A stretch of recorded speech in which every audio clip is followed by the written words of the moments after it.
Olá, boa noite para você. A semana começando e com muita informação aqui no TVU Notícias. Você confere agora comigo os destaques de hoje. Pesquisadores da UFO desenvolvem uma luva capaz de monitorar os sintomas do Parkinson, uma forma de garantir mais qualidade de vida a quem sofre com a doença. Professores e pesquisadores de várias partes do mundo discutem sobre o planejamento e desenvolvimento sustentável das bacias hidrográficas. Falta de dinheiro. A UFO teve que interromper as obras que estavam em andamento porque o governo liberou apenas 1/3 do que foi solicitado para este ano. Tem ainda a previsão do tempo e muito mais. O TVU Notícias está só começando.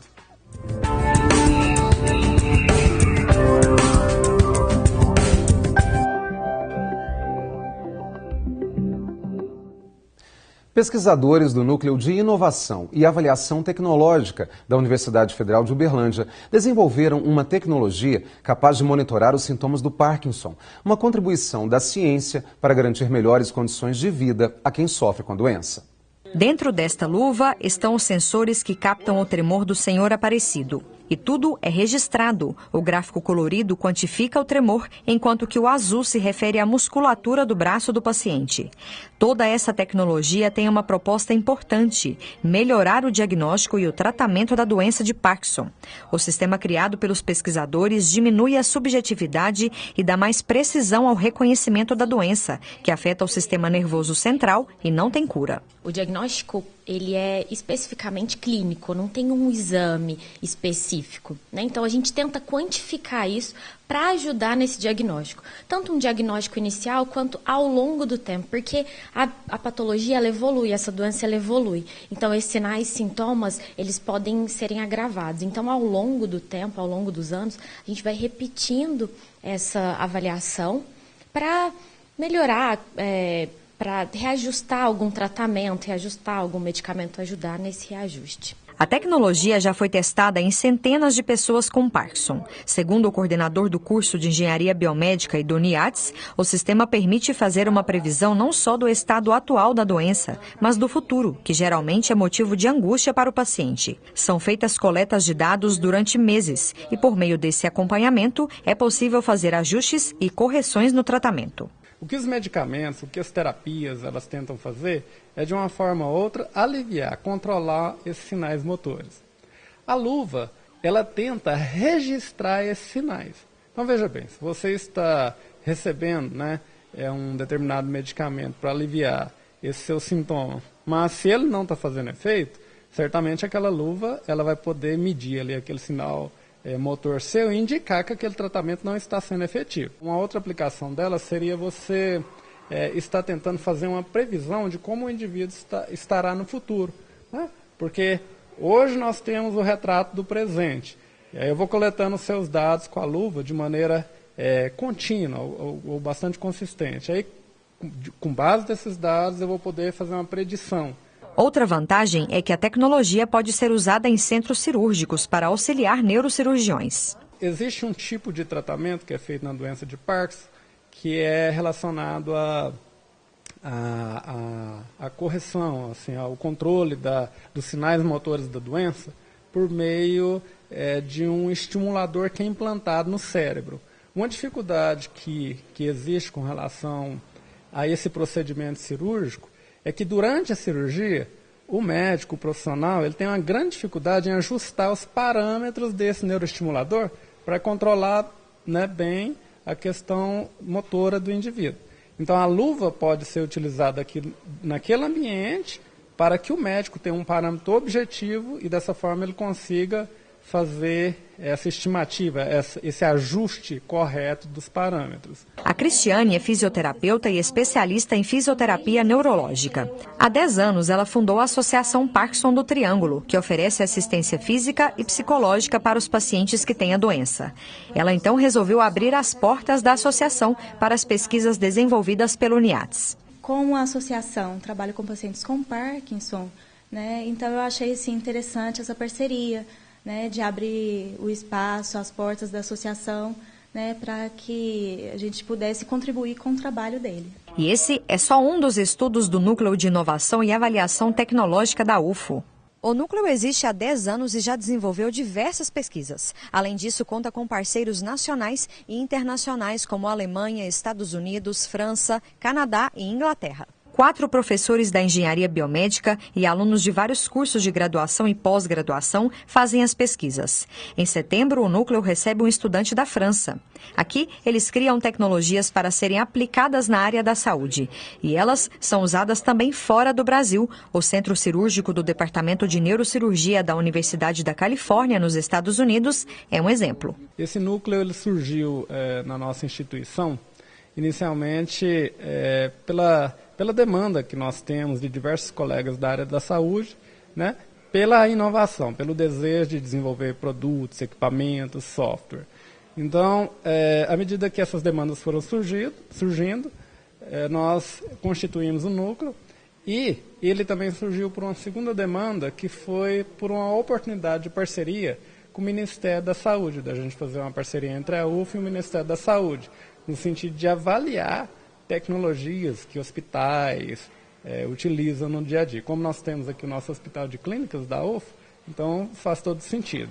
A tecnologia está pronta para ser usada em clínicas, laboratórios, centros cirúrgicos. Tudo é pensado nos mínimos detalhes, inclusive o formato e a aparência da luva, que por enquanto dá suporte de fixação para os sensores. Isso porque agora eles têm um novo desafio: acoplar tudo isso aqui dentro da luva. Os pesquisadores estão estudando uma maneira do paciente usar o sistema também em casa. Para isso, precisam pensar em uma forma de embutir os sensores e o gravador dos dados para que a pessoa consiga usar sem incômodo. Outra questão importante é que os sensores precisam estar posicionados corretamente dentro da luva. Nós temos até uma ideia que parece um pouco futurística, né? Mas imagina se a pessoa tem uma luvinha dessa em casa e ela pudesse usar isso lá.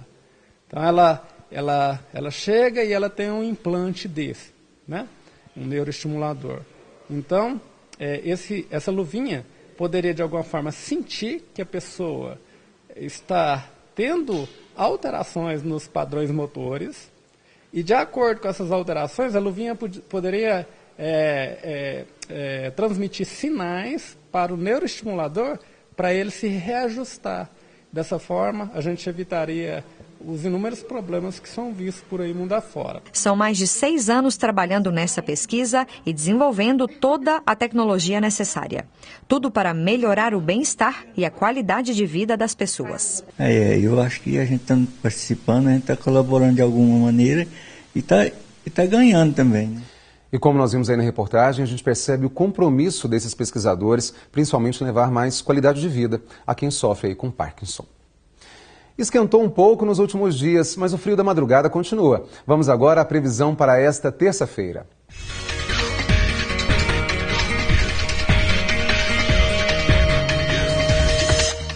Em Uberlândia, terça-feira é de sol e aumento de nuvens pela manhã, mínima de 15 e máxima de 25 graus. Em Patrocínio, tempo nublado e variação da temperatura, mínima de 17 e máxima de 27 graus. Em Capinópolis, a previsão amanhã é de sol forte e nada de chuva, mínima de 14 e máxima de 25 graus. Em Prata, tempo nublado sem previsão de pancadas de chuva, mínima de 12 e máxima de 26 graus. Sol fraco e céu nublado em Romaria. A temperatura mínima é de 16 e a máxima 27 graus. E daqui a pouco, obras paradas na Universidade Federal de Uberlândia. O governo liberou menos de 1/3 do que havia sido solicitado pela UFO. Tem muito mais, é só um rápido intervalo. Eu volto já.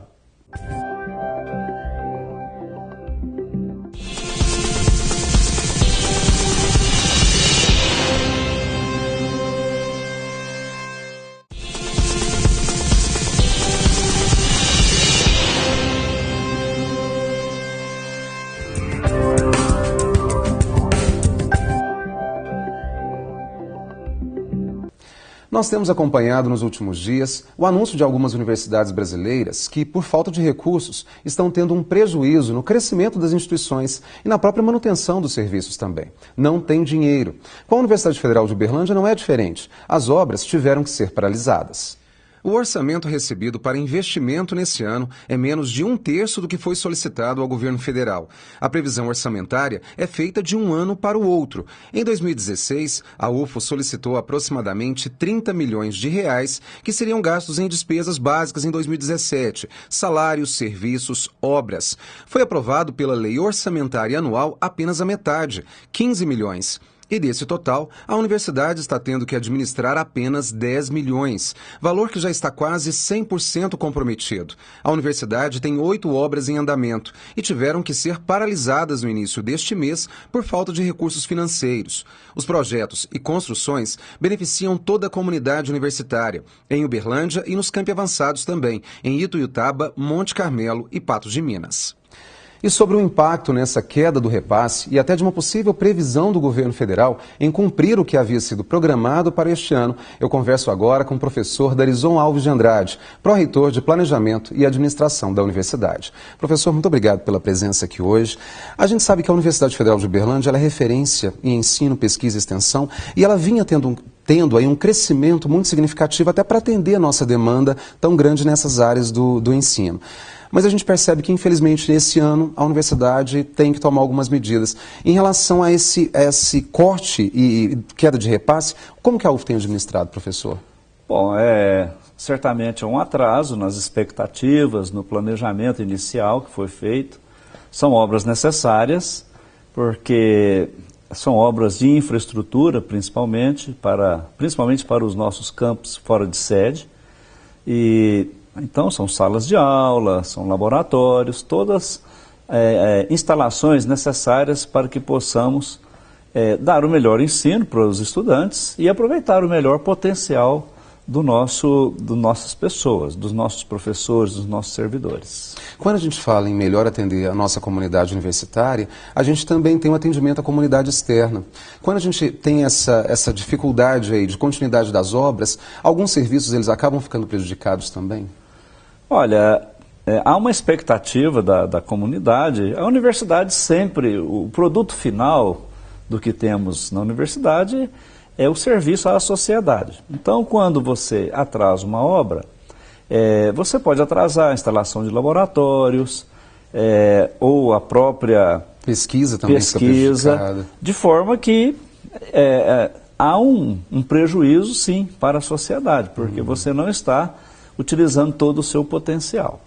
Professor, e como que a universidade ela tomou essa iniciativa? Olha, vamos ter que parar, tudo foi feito burocraticamente, inclusive respeitando toda a hierarquia, o próprio conselho também dos professores, do diretor, também teve essa participação? Claro, não, foi feito um planejamento orçamentário no que concerne a capital, que é para a construção das obras. A instituição apresentou a proposta de orçamento em 2016.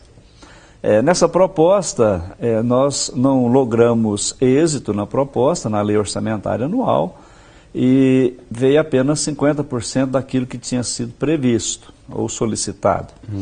E desses 50%, ainda nós tivemos em cima dele um corte de praticamente 40%. O resultado final é que na rubrica de capital, a instituição está trabalhando com 30% daquilo que foi previsto inicialmente. E não tendo recurso, não tendo orçamento, eu não posso permitir que as empresas continuem prestando serviço, porque eu não terei como fazer os pagamentos. E eles precisam da continuidade dos pagamentos para suas necessidades, as despesas a que se comprometem. Então a decisão é prevista contratualmente, é um dispositivo previsto legalmente, a paralisação temporária. Então, nós estamos com paralisações temporárias. E o que a gente pode falar em relação a essas obras, professor, assim, em termos de negociação com o próprio governo? O que a universidade, as outras universidades também públicas do nosso país, principalmente federais, elas têm feito? É um tipo de comunicado, é uma solicitação, é através da justiça, para que o governo de fato cumpra? Como é que funciona esse processo? Não, a nossa universidade, exemplo, nós temos uma série de caminhos, de interlocutores, principalmente com o Ministério da Educação. Então, por exemplo, semana passada estivemos na presença do Ministro da Educação, em audiência, apresentando questões relativas tanto ao Hospital de Clínicas quanto dessas obras. É sabido no MEC, no Ministério da Educação, a dificuldade, tanto nossa quanto das outras instituições federais de ensino, que vinham passando por uma ampliação substancial na oferta de vagas, tá? E no seu crescimento. Então, quem está sem recurso para repassar é o próprio Ministério da Educação. O ministro é sensível e ele tem feito as gestões junto ao Ministério, o MPOG, né? Ministério de Planejamento, Desenvolvimento e Gestão, que é o Ministério dos recursos hoje no Brasil. Professor, só para a gente encerrar, com as obras paralisadas, a gente sabe que o próprio crescimento da universidade ele fica um pouco parado porque não tem como dar essa continuidade. Mas até para a gente tranquilizar quem está em casa, e principalmente os nossos alunos, os pais dos alunos e professores também, como é que ficam as atividades acadêmicas? Elas continuam normalmente? As atividades acadêmicas continuam normalmente. Nós tivemos, por determinação do magnífico reitor, as unidades acadêmicas, que são as unidades que oferecem os cursos, neste ano elas não tiveram nenhuma redução no seu orçamento. Elas estão trabalhando com um orçamento exatamente igual ao do ano passado. Então nós não teremos paralisação por falta de recursos no ensino. Nas obras de extensão, de ampliação é que estão sendo paralisadas nesse momento. Mas o ensino hoje vai continuar com relativa normalidade. Que bom, e a gente fica satisfeito em saber que a comunidade não vai ser prejudicada, tanto principalmente nossa comunidade universitária, mas a comunidade externa. Não será prejudicada no curto prazo, porque de médio e longo prazo nós poderíamos estar oferecendo melhor. E tudo muda, né? Tecnologia, os laboratórios, as pesquisas. Nós podemos fazer manutenção, nós temos que substituir equipamentos. Nesse momento não está sendo possível. Então nós estamos oferecendo o mínimo básico necessário. A gente torce que a situação melhore para todos, né? Para todas as universidades públicas. Professor, muito obrigado mais uma vez pela presença aqui hoje. Sempre à disposição. Bom, muito obrigado. Tem muito mais. O TV Notícias faz um rápido intervalo e volta já.